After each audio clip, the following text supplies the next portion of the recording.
इस वीडियो में मैं आपको सीपीयू के फ्रंट और बैक पैनल के बारे में डिटेल्स में जानकारी देने वाला हूं। अगर आप कंप्यूटर की दुनिया में नए हैं, पहली बार कदम रखने जा रहे हैं, तो वीडियो पूरी देख के जाना। वीडियो पूरी देखेंगे तो आपको फ्रंट और बैक पैनल के बारे में एक एक पोर्ट के बारे में पता लग जाएगा, कौन सा पोर्ट कहाँ पे यूज होता है, किस लिए यूज किया जाता है। सबसे पहले मैं आपको सीपीयू का फुल फॉर्म बता देता हूँ। इसका फुल फॉर्म क्या होता है? सीपीयू का फुल फॉर्म होता है कंट्रोल प्रोसेसिंग यूनिट, इसे सेंट्रल प्रोसेसिंग यूनिट भी बोलते हैं। और सीपीयू का कनेक्शन मॉनिटर में किस तरह से किया जाता है, कौन सा वायर कहाँ पे कनेक्ट किया जाता है, सभी के बारे में आपको डिटेल्स में जानकारी मिलने वाली है। तो चलिए वीडियो स्टार्ट करते हैं और आपको इसके सभी पोर्ट्स के बारे में बताता हूँ। सबसे पहले मैं सीपीयू के बारे में इंट्रोडक्शन दे देता हूँ। ये इसके फ्रंट का हिस्सा है, इसे फ्रंट पैनल भी बोलते हैं। ये जो ट्रॉली दिख रही है, ये सीडी ट्रॉली होती है। इसमें सीडी और डीवीडी की डिस्क लगाई जाती है। अगर आपके पास में सीडी या डीवीडी की डिस्क है तो इसमें लगा के उसमें जो डेटा है उसे देख भी सकते हैं और कंप्यूटर में सेव कर सकते हैं, ट्रांसफर भी कर सकते हैं। इसके नीचे जो बटन दिख रहा है, ये जो पहला बटन दिख रहा है,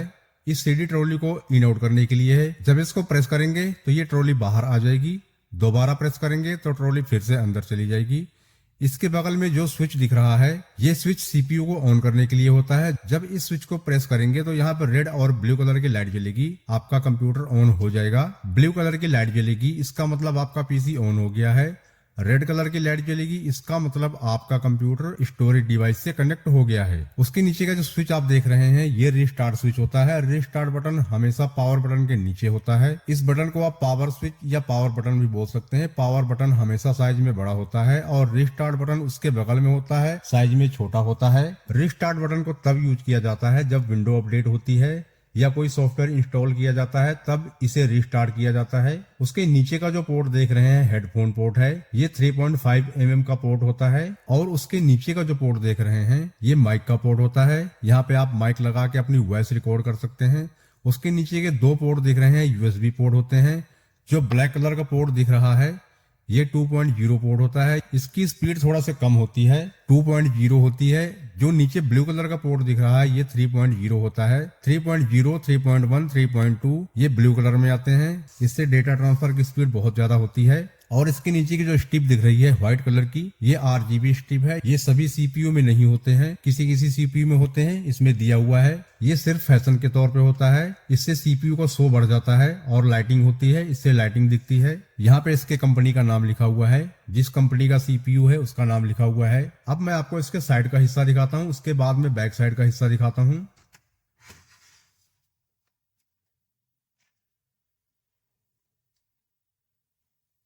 ये इसके साइड का हिस्सा है। यहाँ पे जो छोटे छोटे होल दिए हुए हैं, यहाँ पे आउटडोर फैन लगा हुआ है, जो सीपीयू के अंदर की हीटिंग होती है वो हीटिंग को बाहर निकालता है। जब आप सीपीयू ऑन करते हैं उसी टाइम ये फैन चल जाता है और इसके अंदर की जो हीटिंग है, सारी हीटिंग को बाहर निकालता रहता है। इसके दूसरे साइड का हिस्सा कुछ इस तरह से है। ये सिर्फ पैनल दिया हुआ है। इसे तभी ओपन करते हैं जब इसके अंदर कोई स्पेयर पार्ट्स लगाना हो या रिपेयर करना हो, तब इस पैनल को खोलते हैं, नहीं इसे खोलने की जरूरत नहीं होती है।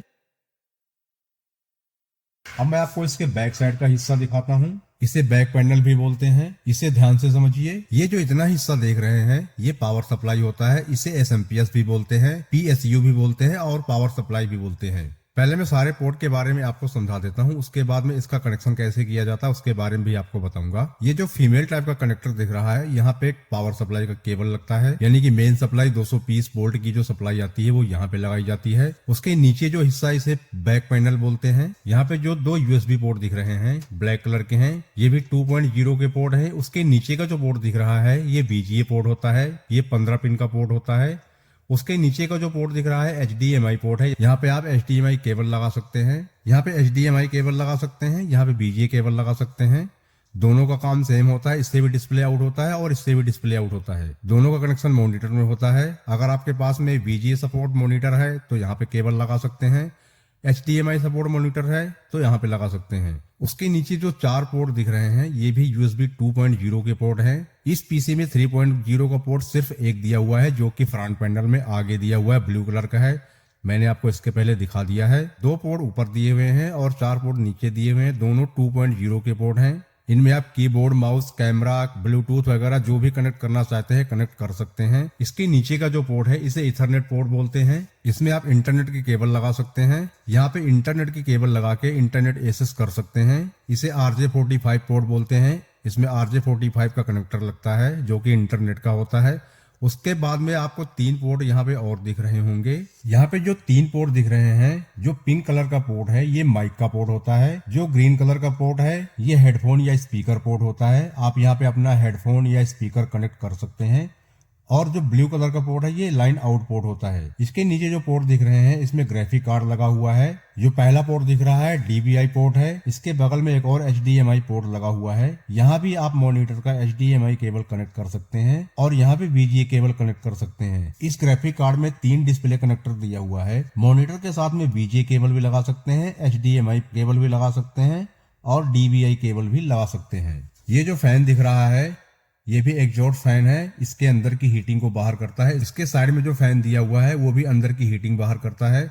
और जो ऊपर में फैन दिया हुआ है ये फैन SMPS की हीटिंग को बाहर करता है। इसके अंदर जो SMPS लगा है उसके अंदर अलग से फैन लगा रहता है ताकि इसके अंदर की जो हीटिंग हो ये बाहर निकाल दे। इसके नीचे जो छोटे छोटे स्लॉट दिए हुए हैं, एक्सटेंशन स्लॉट हैं। ये जो स्लॉट दिए हुए होते हैं इसलिए होते हैं अगर आपके मदरबोर्ड की साउंड चली गई है तो आप यहाँ पे अलग से साउंड कार्ड लगा सकते हैं। डिस्प्ले नहीं आ रहा है तो डिस्प्ले कार्ड लगा सकते हैं। अगर USB काम नहीं कर रहे हैं तो USB कार्ड अलग से आता है वो लगा सकते हैं। इसीलिए अलग से ये स्लॉट दिए हुए होते हैं। इनकी सुविधा अंदर मदरबोर्ड में दी हुई रहती है जिसे PCI स्लॉट बोलते हैं। उस स्लॉट में कार्ड लगाएंगे तो यहाँ पे उसका आउटपुट निकलेगा। यहाँ पे छोटी छोटी पत्तियां लगी रहती हैं, पत्ती को बाहर निकालेंगे तो कार्ड का आउटपुट बाहर हो जाएगा। चलिए मैं इसका कनेक्शन करके आपको दिखा देता हूँ किस तरह से इसका कनेक्शन किया जाता है। ये कीबोर्ड है, ये इसका USB पोर्ट है, इसे यहाँ पे लगा दीजिए। ये माउस है और ये इसका USB पोर्ट है, इसे भी यहाँ लगा दीजिए। ये USB पोर्ट में कहीं भी लगा सकते हैं, चाहे इस USB पोर्ट में लगा दे, चाहे इस USB पोर्ट में लगा दे, चाहे आगे वाले USB पोर्ट में लगा दें। आप इसे फ्रंट में भी लगा सकते हैं और बैक साइड में भी लगा सकते हैं, इसका कोई इशू नहीं होता है। आप कहीं भी कनेक्ट कर सकते हैं। तो मैं इसको यहीं पे लगा देता हूं। ये कीबोर्ड और माउस का कनेक्शन हो गया है। अगर आपके पास में कीबोर्ड माउस PS2 वाले हैं जो पहले आते थे, इस तरह के होते थे, इनके कनेक्टर ऐसे होते थे, उन्हें आप इसमें लगाना चाहते हैं क्योंकि उसका कनेक्टर इसमें नहीं है तो उसके लिए अलग से डेटा केबल आती है। USB to PS2 कनेक्टर होता है। USB वाला हिस्सा USB में लगा दीजिए, किसी भी USB में कनेक्ट कर दीजिए और PS2 का कनेक्टर कीबोर्ड माउस में कर दीजिए। आपका PS2 कीबोर्ड माउस काम करने लग जाएगा। ये इसका VGA केबल है, इसे VGA केबल बोलते हैं। आप मॉनिटर के साथ में इसे भी कनेक्ट कर सकते हैं। इसमें आप देखेंगे छोटी छोटी पिनें दी हुई हैं जो कि 15 पिनें हैं, इन्हें ध्यान से लगाना होता है। अगर आपका मॉनिटर VGA केबल सपोर्ट है तो VGA केबल यहाँ पे लगा दीजिए। ये यहाँ पे इस तरह से लगेगी, थोड़ा ध्यान से बैठाएं क्योंकि इसके अंदर बारीक बारीक पिनें लगी होती हैं। लगाने के बाद इन्हें टाइट कर दीजिए, ये अपनी जगह पे फिक्स हो जाएंगे। इस तरह से VGA केबल लगाई जाती है। और ये इसका HDMI केबल है।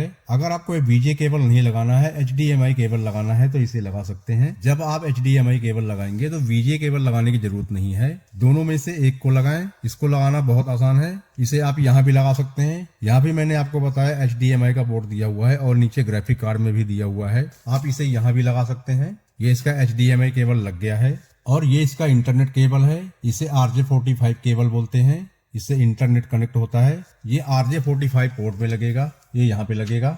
इसका खांचा देख के सामने रख के प्रेस कर दीजिए, ये भी अपने खांचे में बैठ जाएगा। ये इस तरह से लगाया जाता है। ये आपके राउटर में लगेगा।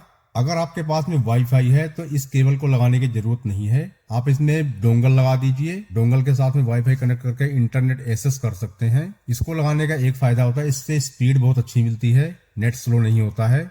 वाईफाई से थोड़ा स्पीड कम मिलती है, फिर भी ज्यादातर लोग वाईफाई ही लगाते हैं, वाईफाई से ही इंटरनेट यूज करते हैं। अब मैं लास्ट में आपको बताता हूँ पावर सप्लाई का केबल किस तरह से लगाया जाता है। ये इसका पावर सप्लाई केबल है, इसको भी इसके सामने रख के आराम से प्रेस कर दीजिए, ये भी अपनी जगह पर लग जाएगा।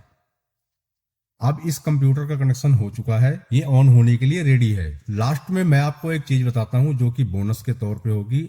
जिस कंप्यूटर में यानी कि जिस सीपीयू में ग्राफिक कार्ड लगा हुआ है उसमें VGA केबल या HDMI केबल या डिस्प्ले केबल, जो भी आपके पास में केबल है, मदरबोर्ड के पोर्ट में मत लगाएं। अगर ग्राफिक कार्ड लगा हुआ है तो उस केबल को ग्राफिक कार्ड के पोर्ट पे ही लगाएं। अगर मदरबोर्ड के पोर्ट में लगाएंगे तो डिस्प्ले नहीं आएगा, क्योंकि आपके सीपीयू में ग्राफिक कार्ड लगा हुआ है। मॉनिटर का कनेक्शन हमेशा ग्राफिक कार्ड के पोर्ट पे करें। मैंने यहाँ पे HDMI केबल और VGA केबल का कनेक्शन करके सिर्फ आपको बताया है कि यहाँ भी कनेक्शन किया जाता है। यहाँ से डिस्प्ले तभी आएगा जब यहाँ पे ग्राफिक कार्ड नहीं लगा रहेगा। यहाँ पे ग्राफिक कार्ड लगा हुआ है तो मुझे डिस्प्ले केबल का जो कनेक्शन है यहाँ पे करना पड़ेगा।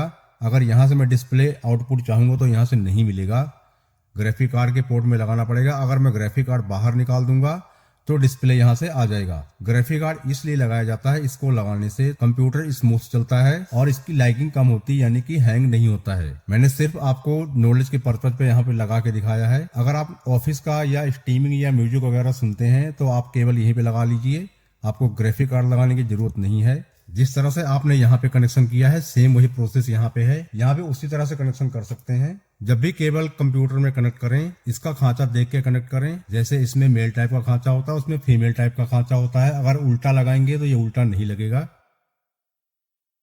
कंप्यूटर कनेक्शन हो चुका है, कंप्यूटर चलने के लिए रेडी हो गया है। मैं आपको ऑन करके दिखा देता हूँ। मैंने इसकी सप्लाई केबल बोर्ड में लगा दिया है, आपको ऑन करके दिखाता हूँ। यहाँ पे आप देख रहे हैं, जैसा कि मैंने आपको पहले बोल दिया था, ये पावर बटन है। इसको प्रेस करेंगे तो कंप्यूटर ऑन हो जाएगा। मैं पावर बटन को प्रेस कर रहा हूँ, आप देख सकते हैं यहाँ पे ब्लू लाइट ब्लिंक कर गई है, कंप्यूटर ऑन हो चुका है। इसके फैन चल चुके हैं। इसके साइड में दिखा देता हूँ, इसमें RGB फैन लगा हुआ है। इस तरह से आप अपने कंप्यूटर का कनेक्शन कर सकते हैं।